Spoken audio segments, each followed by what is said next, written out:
Hello everyone, welcome to the Zorawar classes. आप लोगों का बहुत बहुत स्वागत है जोरावर क्लासेस में। और काफ़ी दिनों के बाद आज हम इस तरह से क्वेश्चन की वीडियोस लेकर आए हैं और आई होप कि नया महीना है, नई शुरुआत होगी और आप लोग फिर से मोटिवेट हो जाएंगे अपनी स्टडीज़ को रेगुलर करने के लिए। तो चलिए बिना देरी के हम स्टार्ट करेंगे आज की वीडियो। और आज के क्वेश्चंस जो हैं वो काफ़ी डिफ़िकल्ट हैं और thanks to a student, I don't know the name, क्योंकि अंकित सर ने मुझे क्वेश्चन सेंड किए कि किसी स्टूडेंट ने उनको सेंड किए कि ये क्वेश्चंस कराऊं मैं। तो अभी कुछ 7-8 वीडियो आपको इन्हीं क्वेश्चंस पर मिलेगी जो उन स्टूडेंट्स ने भेजी है अंकित सर के पास। तो क्वेश्चन लेवल काफ़ी हाई है, मतलब ये questions I think UGC net के या काफ़ी डिफरेंट एग्जाम्स के क्वेश्चंस हैं, लेकिन आप लोगों को बहुत हेल्प करेंगे क्योंकि ये बहुत ही डिफिकल्ट क्वेश्चन है। और हम कहते हैं ना, जितनी चीज़ ज़्यादा चैलेंजिंग होती है उतना ही ज़्यादा मज़ा आता है किसी चीज़ को करने में। तो आई होप कि इसको भी आप एक चैलेंज की तरह लेंगे। और अगेन मेरे पास आंसर की नहीं है, लेकिन मैं अपनी तरफ से अपनी नॉलेज से बेस्ट आंसर्स आपको बताऊंगी। और अगर 1-2 क्वेश्चंस में वेरिएशन हो तो प्लीज़ माइंड मत करना, बिकॉज अगर आपको कहीं डाउट रह जाता है तो आप लोग ज़रूर खुद भी सर्च करें उस चीज़ को, क्योंकि एक अच्छी हैबिट होती है। अगर हमें डाउट है तो हमें पहले खुद कोशिश करनी चाहिए उसको सॉल्व करने की, एंड फिर भी सॉल्व ना हो तो फिर जो एक्सप्लेनेशन मैं देती हूँ आप कहीं ना कहीं उससे सेटिस्फाइज होंगे ही। ठीक है, तो चलिए हम स्टार्ट करते हैं आज की वीडियो को। तो फर्स्ट क्वेश्चन जो है हमारे सामने वो है in absolute grading. Absolute grading में, सॉरी ये थोड़ा सा पेन गड़बड़ कर रहा है, यस। तो ये है कि एब्सोल्यूट ग्रेडिंग जो होती है, the reference point for assessment of students performance happens to be. तो सपोज कोई टीचर एब्सोल्यूट ग्रेडिंग कर रहे हैं और आपको रेफरेंस पॉइंट जो है वो क्या रखना है, बेसिकली क्या होता है उस रेफरेंस पॉइंट के साथ, ये क्वेश्चन है। तो एब्सोल्यूट ग्रेडिंग पहले बता देती हूँ होता क्या है। जब आप एक क्राइटेरिया सेट कर देते हो कि भाई अगर 90 से 100 के बीच में आए तो आपको ए ग्रेड मिलेगी, अगर आपके ए प्लस मिलेगी, अगर आपके 91 होना चाहिए, 91 to 100 आई तो ए प्लस मिलेगा, ए मिलेगा अगर आपका 81 to 90 रहता है, बी मिलेगा अगर आपका 71 to 80 रहता है, इस तरह से एंड सो ऑन। तो ये आपने क्राइटेरिया पहले से सेट किया हुआ है। या फिर आप सीटेट की भी एग्जांपल दे सकते हो ना, कि वहां पे 90 का क्राइटेरिया पहले से ही सेट है, प्री डिटरमाइंड है कि हाँ भाई इतना ही होगा। तो जब टीचर इस तरह की ग्रेडिंग करता है कि भाई ठीक है बच्चे के नंबर कितने भी आए हमें नहीं पता, हमारे पास ये ए बी सी डी जो भी है ये सेट है पहले से ही, इनके बेसिस पे ही उनको हमें ग्रेडिंग करनी है। तो ये क्या होता है, तो प्री डिटरमाइंड स्टैंडर्ड, जैसा कि मैंने आंसर आपको बता ही दिया है कि पहले से निर्धारित एक स्टैंडर्ड होता है। Standard determined on the basis of normal probability curve. Normal probability curve पर नहीं होता है ये। नॉर्मल प्रोबेबिलिटी कर्व आपकी जो बेल शेप्ड कर्व होती है, यहाँ पर आपके बेसिकली आपका जो डेटा आता है, जो भी आपके पास बच्चों के मार्क्स आए, फिर आपको उनके मार्क्स के आधार पर आप एक बेल शेप्ड कर्व बनाते हैं जिसमें कुछ बच्चे आपके एवरेज में आते हैं, कुछ थोड़ा बाहर निकल जाते हैं, ये सब। तो ये क्राइटेरिया हम नहीं लेकर चलते हैं एब्सोल्यूट ग्रेडिंग में, तो नहीं होगा। Standard determined on the basis of dividing equal percentage of cases from top to bottom. हम इसमें कंपैरिजंस नहीं करते हैं ऐसे कि सबके मार्क्स कंपेयर नहीं करते हैं, हम इंडिविजुअल मार्क्स को देखते हैं, उसके मार्क्स जो है कहां पर आ रहे हैं। अब देखिए किसी बच्चे का 85 आया, 86 आया, तो वो दोनों ही बच्चे ए में जाएंगे, तो यहाँ पे कंपैरिजन होता ही नहीं है। Standard determined on the basis of arbitrarily chosen percentage of cases for various grading groups. ठीक है, तो ये भी इसके अंदर नहीं होता कि विभिन्न ग्रेडिंग समूह के लिए मनमाने ढंग से चुने गए प्रतिशत के आधार पर हम मानक सेट करेंगे। तो यहाँ पर मैंने आपको समझाया ना, एब्सोल्यूट ग्रेडिंग ये वाली ग्रेडिंग होती है जो एबीसी वाली होती है, और इसमें कहीं ना कहीं ये pre determined, sorry it's pre है, इट्स मिस प्रिंटेड, या फिर हम कह सकते हैं थोड़ा टाइपिंग में हो जाता है कई बार, तो ये मैंने ठीक कर दिया है। ठीक है, प्री डिटरमाइंड है यानी कि पूर्व निर्धारित है। तो ये क्वेश्चन नंबर 1 का option number A should be the correct answer. Next है, a multilingual approach to schooling from very beginning is mainly helpful in countering the ill effects of. देखिए क्वेश्चन समझिएगा, यहाँ पर कहा है कि मल्टीलिंगुअल अप्रोच है स्कूलिंग की फ्रॉम वेरी बिगिनिंग।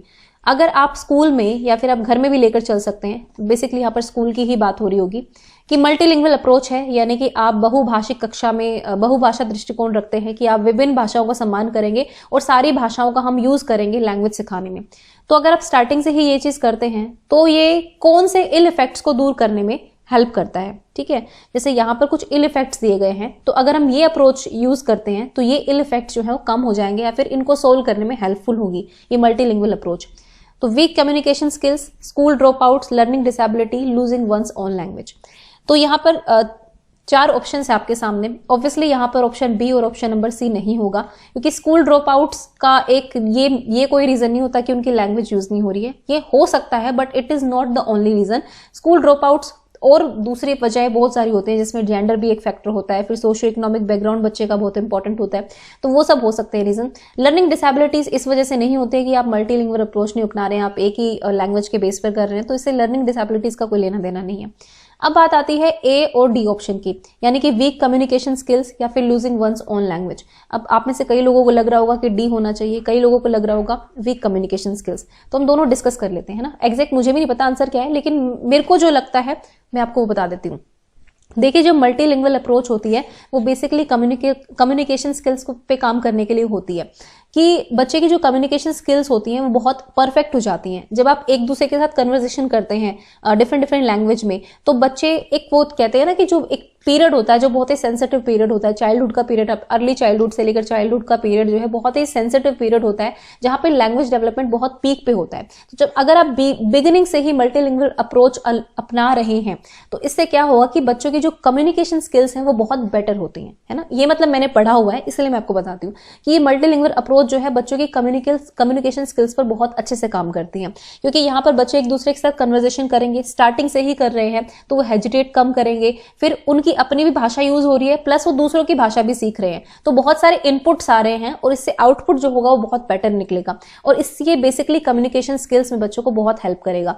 तो यानी कि ये जो इल इफेक्ट्स होते हैं वीक कम्युनिकेशन स्किल्स के, इनको दूर करने में मल्टीलिंगुअल अप्रोच बहुत हेल्पफुल होती है। ये ऑप्शन नंबर ए मेरे अकॉर्डिंग ठीक होना चाहिए। अब यहाँ पर बात आती है चौथे ऑप्शन की, यानी कि लूजिंग वंस ओन लैंग्वेज। अब यहाँ पर देखिए, अब अपनी लैंग्वेज को खोने का डर हम सब जानते हैं, जो इंग्लिश मीडियम स्कूल में पढ़े हैं, आप में से कई होंगे जो प्राइवेट स्कूल्स में पढ़े होंगे जहां पे आपको बोला जाता है रेस्ट्रिक्ट टू इंग्लिश ओनली, तो ऐसे स्टूडेंट्स जो होते हैं कि अपनी लैंग्वेज खो देते हैं, ऐसा तो नहीं होता है। अगर मैं हिंदी, जैसे मैंने खुद कॉलेज दिल्ली यूनिवर्सिटी से किया है, तो वहां पर ऑब्वियसली मैं भी खुद एक गवर्नमेंट स्कूल से पढ़ी हूँ, लेकिन वहां पर जो हमारे लेक्चरर्स होते थे वो बिल्कुल इंग्लिश टू इंग्लिश रहते थे। तो कहने का मतलब ये है कि मैंने वहां से कुछ ना कुछ और सीखा ही है नया, ऐसा तो नहीं है मैं हिंदी को भूल गई हूँ या अपनी लैंग्वेज को भूल गई हूँ। Even I also speak Haryanvi, क्योंकि मेरा बैकग्राउंड वहां से है। तो कहने का मतलब ये है कि आपकी खुद की लैंग्वेज कैसे खो देंगे, अगर मतलब खुद की लैंग्वेज को खोने का खतरा मल्टीलिंगुअल से कम होता है, ऐसा नहीं होता है, ठीक है। मतलब अकॉर्डिंग टू मी और जो मेरी सोच है या फिर जो मैंने पढ़ा है उसके अकॉर्डिंग मैं आपको बता रही हूँ। Option number A must be the correct answer. Must यहाँ पे वो टर्म यूज कर रही हूँ क्योंकि मुझे नहीं लगता कि फोर्थ ऑप्शन नंबर 4 होगा इसका आंसर, ठीक है। नेक्स्ट है generally speaking teaching aptitude implies. तो अगर हम जनरल भाषा में कहें तो टीचिंग एप्टीट्यूड क्या होता है, कि आपके अंदर टीचिंग एप्टीट्यूड है। देखिए, एप्टीट्यूड जो होता है वो एक पर्टिकुलर किसी स्पेसिफिक एरिया में आपकी एक्सीलेंस को दर्शाता है। कुछ लोग साइंटिस्ट बन जाते हैं, कुछ लोग टीचर बन जाते हैं, क्योंकि आप में उस चीज का एप्टीट्यूड है। तो ये क्या है, कीन डिजायर टू टीच, कि आप सच में सिखाने की इच्छा है आपको, आपकी डेडिकेशन है towards teaching, possessing an ability to teach, आपके अंदर वो क्षमता है कि आप पढ़ा सकते हैं, या सारे होंगे या उपरोक्त सभी होंगे, ये आपको बताना है। तो देखिए, मेरे अकॉर्डिंग ये ऑप्शन होगा ऑप्शन नंबर डी।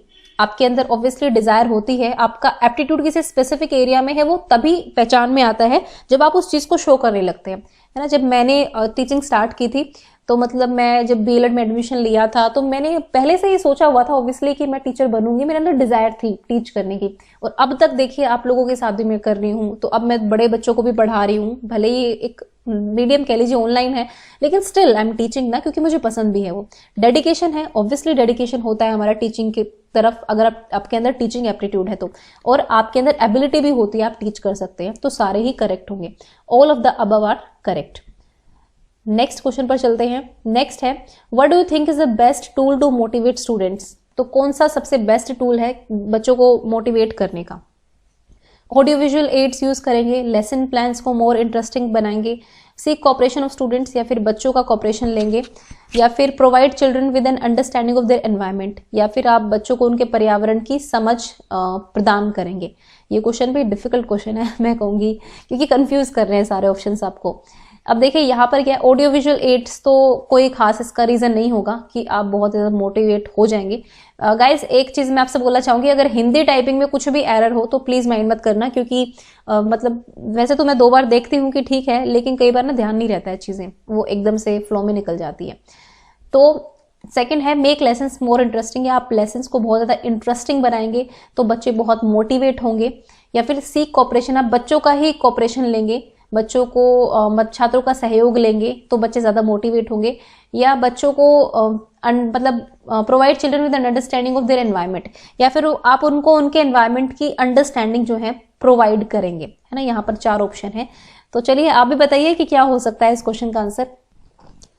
सो देखिए ऑडियो विजुअल एड का मैंने बता दिया कि ये तो कोई खास वो नहीं होता। फिर लेसन ज़्यादा इंटरेस्टिंग बना देंगे तो बच्चे बहुत मोटिवेट हो जाएंगे, तो मुझे नहीं लगता ये इतना इफेक्टिव होगा। अब यहाँ पर 2 ऑप्शन पे आते हैं, सीक कॉपरेशन ऑफ स्टूडेंट्स या फिर provide children with an understanding of the environment. पहला ऑप्शन कहता है कि आप बच्चों की मदद लेंगे अपने लेसन्स को कंप्लीट करने में, या जो भी है बच्चों के कॉपरेशन लेंगे, ठीक है, कि बच्चे भी सहयोग कर रहे हैं। दूसरा है कि provide children with an understanding of their environment, या फिर उनके पर्यावरण की समझ प्रदान करेंगे कि उनका पर्यावरण कैसा है, जो भी है। तो देखो मेरे अकॉर्डिंग जो इसका आंसर होगा वो होगा ऑप्शन नंबर सी, छात्रों का सहयोग लेंगे। जब आप बच्चों को इन्वॉल्व करते हो तो बच्चे ज्यादा मोटिवेट होते हैं, उनको लगता है कि देखो टीचर हमसे भी पूछ रही है, हमें भी पूछ रही है कि हाँ बेटा देखो इसको ऐसे कर सकते हैं, आपने सहयोग लिया, तो कहीं ना कहीं वो चीज मोटिवेटिंग हो सकती है बच्चों के लिए। यहाँ पर डी ऑप्शन जो है वो ये कह रहा है कि आप बच्चों को उनके एनवायरनमेंट की अंडरस्टैंडिंग प्रोवाइड करेंगे, तो यहाँ पे एक मोटिवेशन का जो कंटेंट हो सकता है, लेकिन इतना इफेक्टिव मेरे ख्याल से नहीं होगा कि आपने ये बता दिया कि ठीक है आपका ये एनवायरनमेंट ऐसा है वैसा है, समझ आपने दे दी उनको, लेकिन आप बच्चों को इन्वॉल्व कहाँ कर रहे हैं। आप सी ऑप्शन में बच्चों को इन्वॉल्व कर रहे हैं, उनसे खुद से कॉपरेशन की डिमांड कर रहे हैं, बच्चे कॉपरेट कर रहे हैं आपके साथ आकर। दैट मीन्स कि बच्चे टीचर के साथ काम करना चाहते हैं। जब आप क्लास में बच्चों को ये कहते हैं ना कि बेटा मेरा पेन खत्म हो गया, किसी के पास पेन है, तो बच्चे आप देखेंगे कि कम से कम भी 40 बच्चे होंगे तो 20 बच्चे आपके पास पेन लेकर खड़े हो जाएंगे कि मैडम मेरा ले लो मेरा ले लो। यानी कि बच्चे जो हैं उस एक छोटी सी बात से जब आप उसको इन्वॉल्व करते हो कि बच्चे सोचेंगे नहीं मैडम मेरा पेन यूज कर रही है, तो वो कहीं ना कहीं मोटिवेट करता है बच्चे को। एक्टिवनेस तो आई जाती है। 20 बच्चे जो 20 में से 10 ऐसे होते हैं जो ध्यान पहले नहीं दे रहे होते हैं, लेकिन जैसे बच्चे ने उनसे पूछा ना कि बेटा ऐसा है आपके पास, तो बच्चे फटाफट से देने आते हैं। ये सिर्फ एक एग्जाम्पल दे रही हूँ। अगर आप और कोई भी चीज करोगे तो भी आप देखोगे कि बच्चे जो है आपके साथ कोऑपरेट करते हुए बहुत मोटिवेटेड होते हैं। तो मुझे लगता है option number C is the correct option. मैं हर बार मुझे लगता है इसलिए बोल रही हूँ because I don't have the official answer key and I don't even know कि कहाँ से ये क्वेश्चंस लिए गए हैं, लेकिन क्वेश्चंस बहुत अच्छे हैं। मुझे ऐसा लग रहा है कि यूजीसी नेट के क्वेश्चंस हैं ये, काफ़ी एजुकेशन या साइकोलॉजी से लिए गए हो सकते हैं क्योंकि उसमें लेवल हाई होता है। चलिए नेक्स्ट पे चलते हैं। Which of the following quality is considered most essential for a teacher. इनमें से कौन सी क्वालिटी है जो टीचर के लिए सबसे ज़्यादा असेंशियल होती है ना। ये भी बहुत अच्छा क्वेश्चन लगा मुझे और मुझे लगा कि ज़रूर लेना चाहिए। Should be an expert of the subject, आपको एक्सपर्ट होना चाहिए, आपको एक लर्नड पर्सन होना चाहिए, विद्वान व्यक्ति, आपको बहुत ही वेल ड्रेस्ड होना चाहिए, या फिर आपके अंदर बहुत सारा पेशेंस होना चाहिए। देखिए सी ऑप्शन तो वैसे ही कट जाएगा क्योंकि वेल ड्रेसिंग से कोई मतलब नहीं है। अब ये तीनों ही ऑप्शन आपको बहुत सही लग रहे होंगे। आप ये लर्नड पर्सन भी हटा दीजिए क्योंकि बहुत विद्वान होना टीचर बनने के लिए कोई ऐसी ज़रूरी नहीं है कि आप बहुत विद्वान होंगे। अब हम आएंगे ऑप्शन नंबर ए और डी पर। अब ए और डी में कंफ्यूजन हो सकता है आपको कि एक्सपर्ट हो सब्जेक्ट का या उसके अंदर पेशेंस हो। तो देखिए अगर आप एक्सपर्ट अपने सब्जेक्ट का, एक डॉक्टर भी हो सकता है, एक इंजीनियर भी हो सकता है, कोई भी हो सकता है एक्सपर्ट, लेकिन जहां पर बात आती है टीचिंग की, तो एक टीचिंग का सबसे इंपॉर्टेंट गुण होता है कि उसके अंदर पेशेंस होना चाहिए क्योंकि आपको बच्चों के साथ डील करनी है। और अगर आप बच्चों को पढ़ा रहे हैं मतलब उनकी समझ तक आपको जाना पड़ता है। अगर वो शोर मचा रहे हैं तो भी आपको पेशेंट रहना पड़ता है। आपको पेशेंस लेवल बहुत हाई चाहिए होता है। अगर आप पेशेंस नहीं है आपके अंदर तो आप व्यर्थ हैं टीचिंग में, ये माना जाता है। तो यानी कि बहुत धैर्य रखना पड़ता है टीचिंग प्रोफेशन में। हम सुनते ही हैं छोटे बच्चों के साथ तो कुछ ज्यादा ही रखना पड़ता है, बड़े बच्चों के साथ भी आपको रखना पड़ता है, डर कर ही रहना पड़ता है भाई अब तो बच्चों से, क्योंकि आपको पता है कि बहुत सारे कानून आ गए हैं। खैर जो भी है, लेकिन ऑप्शन नंबर डी यहाँ पर सही होगा कि सबसे पहले आपके अंदर पेशेंस होना चाहिए अगर आप टीचर बनना चाहते हैं तो।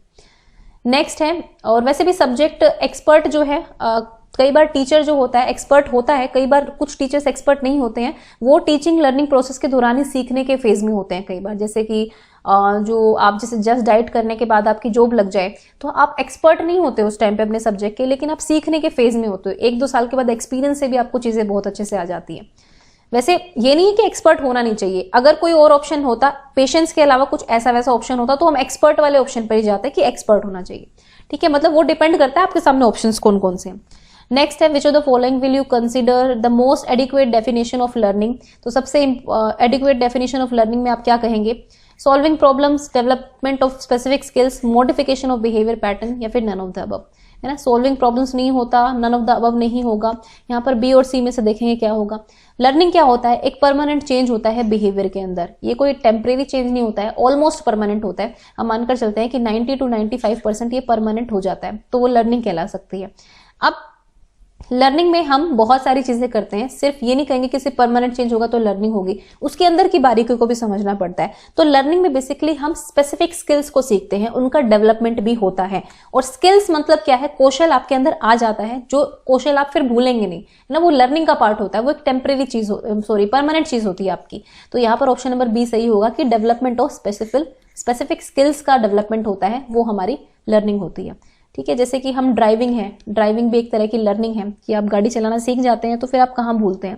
मतलब मुझे तो नहीं लगता, मैंने तो खैर मैं तो ड्राइविंग तो नहीं करती हूँ, बट मैं स्कूटी राइड तो करती हूँ, और अगर मैं 2 महीने बाद भी स्कूटी उठा रही हूँ तो मैं भूलती नहीं हूँ स्कूटी को, मेरे को आता है चलाना, है ना। तो स्पेसिफिक स्किल्स का डेवलपमेंट भी लर्निंग होता है।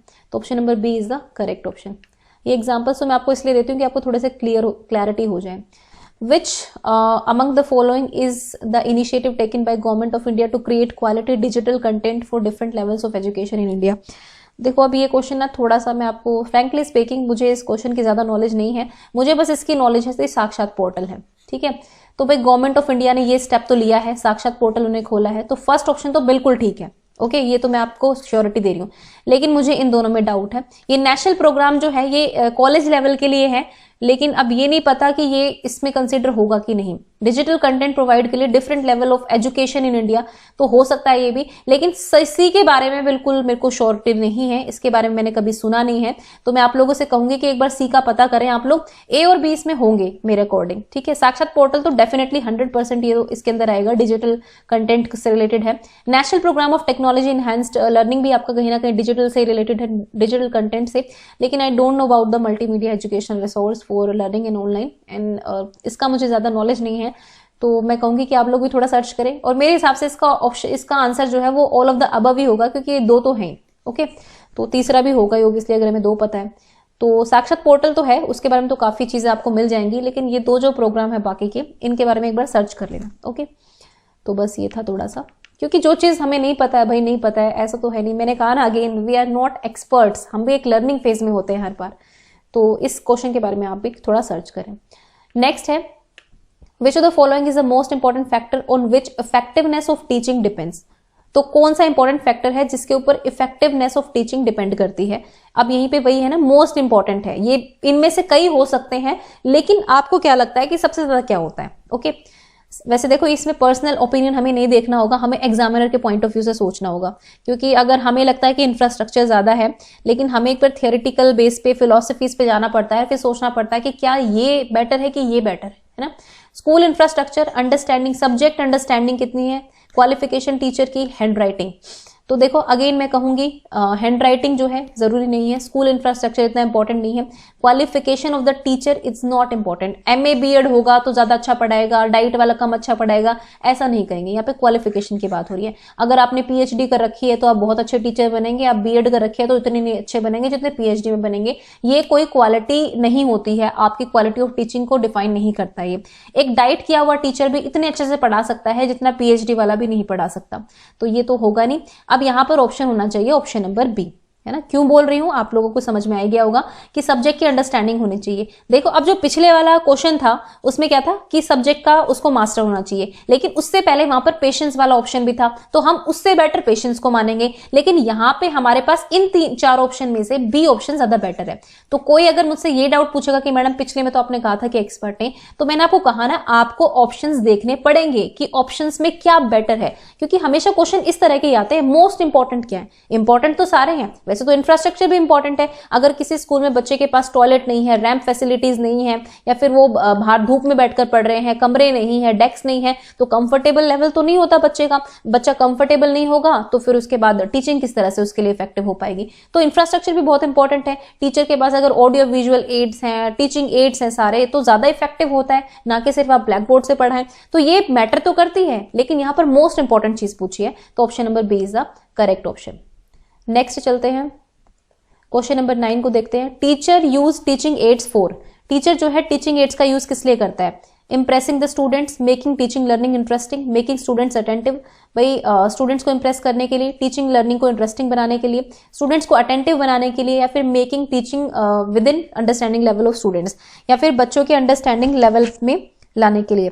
ठीक है, यहाँ पर ये ऑप्शन है आपके सामने, तो बताइए क्या इसका आंसर होगा सही।